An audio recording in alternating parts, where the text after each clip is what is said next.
할렐루야. 사랑하는 성도 여러분, 평안한 하루 보내고 계십니까? 오늘은 잠언 18장 말씀으로 함께 은혜를 나누고자 합니다. 제가 봉독하겠습니다. 무리에게서 스스로 갈라지는 자는 자기 소욕을 따르는 자라. 온갖 참 지혜를 배척하느니라. 미련한 자는 명철을 기뻐하지 아니하고 자기의 의사를 드러내기만 기뻐하느니라. 악한 자가 이를 때에는 멸시도 따라오고 부끄러운 것이 이를 때에는 능욕도 함께 오느니라. 명철한 사람의 입의 말은 깊은 물과 같고 지혜의 샘은 솟구쳐 흐르는 내와 같으니라. 악인을 두둔하는 것과 재판할 때에 의인을 억울하게 하는 것이 선하지 아니하니라. 미련한 자의 입술은 다툼을 일으키고 그의 입은 매를 자청하느니라. 미련한 자의 입은 그의 멸망이 되고 그의 입술은 그의 영혼의 그물이 되느니라. 남의 말하기를 좋아하는 자의 말은 별식과 같아서 뱃속 깊은 데로 내려가느니라. 자기의 일을 게을리하는 자는 패가하는 자의 형제니라. 여호와의 이름은 견고한 망대라. 의인은 그리로 달려가서 안전함을 얻느니라. 부자의 재물은 그의 견고한 성이라. 그가 높은 성벽같이 여기느니라. 사람의 마음의 교만은 멸망의 선봉이요 겸손은 존귀의 길잡이니라. 사연을 듣기 전에 대답하는 자는 미련하여 욕을 당하느니라. 사람의 심령은 그의 병을 능히 이기려니와 심령이 상하면 그것을 누가 일으키겠느냐. 명철한 자의 마음은 지식을 얻고 지혜로운 자의 귀는 지식을 구하느니라. 사람의 선물은 그의 길을 넓게 하며 또 존귀한 자 앞으로 그를 인도하느니라. 송사에서는 먼저 온 사람의 말이 바른 것 같으나 그의 상대자가 와서 밝히느니라. 제비 뽑는 것은 다툼을 그치게 하여 강한 자 사이에 해결하게 하느니라. 노엽게 한 형제와 화목하기가 견고한 성을 취하기보다 어려운즉 이러한 다툼은 산성 문빗장 같으니라. 사람은 입에서 나오는 열매로 말미암아 배부르게 되나니 곧 그의 입술에서 나는 것으로 말미암아 만족하게 되느니라. 죽고 사는 것이 혀의 힘에 달렸나니 혀를 쓰기 좋아하는 자는 혀의 열매를 먹으리라. 아내를 얻는 자는 복을 얻고 여호와께 은총을 받는 자니라. 가난한 자는 간절한 말로 구하여도 부자는 엄한 말로 대답하느니라.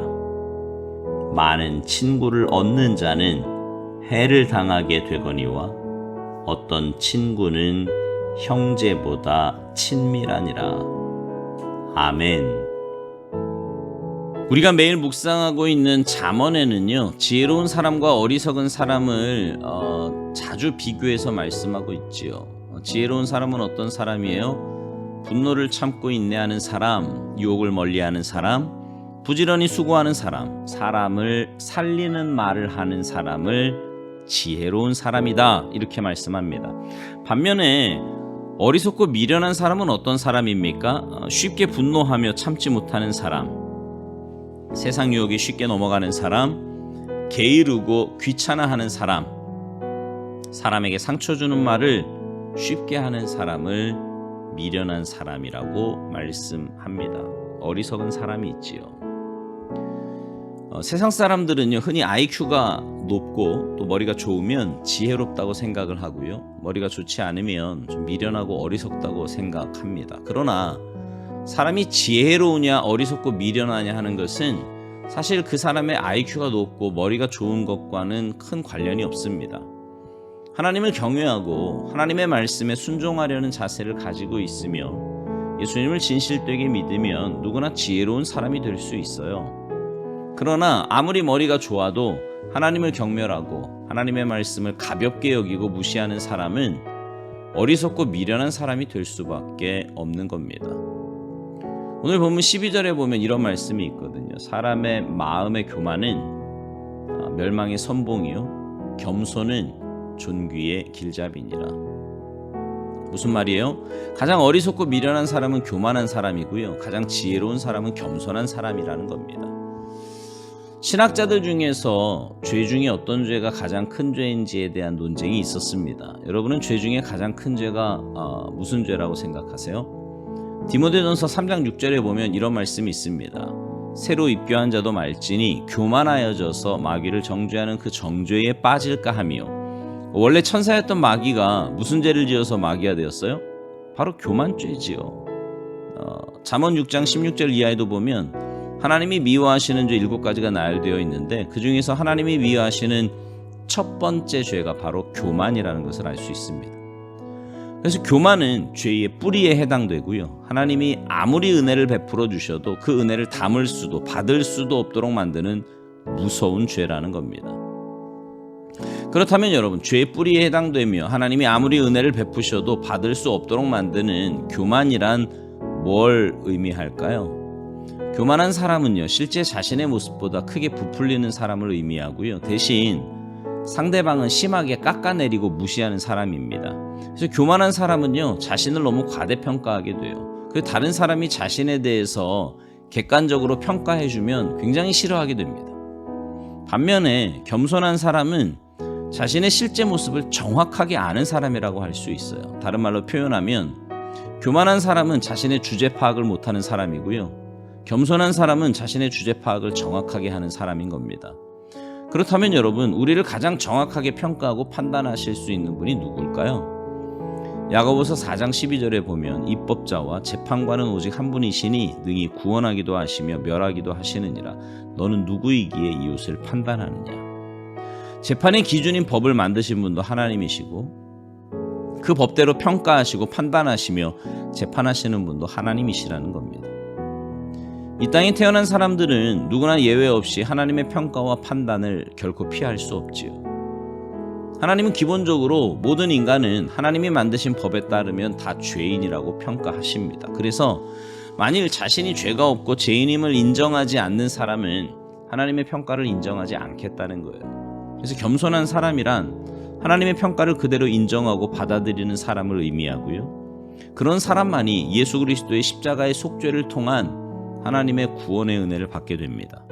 그러나 교만한 사람은 하나님의 평가를 인정하지 않기 때문에 하나님의 은혜를 받을 수 없을 뿐만 아니라 결국 하나님의 법대로 심판을 받게 돼요. 그래서 여러분, 우리가 예수님을 믿는다는 것은 하나님의 평가를 있는 그대로 받아들이는 겁니다. 즉, 우리가 하나님 앞에 죄인임을 인정하는 것을 의미해요. 또 예수님을 믿는다는 것은 죄인에게 베푸시는 구원의 선물을 믿음의 손을 내밀어서 받는 사람을 의미합니다.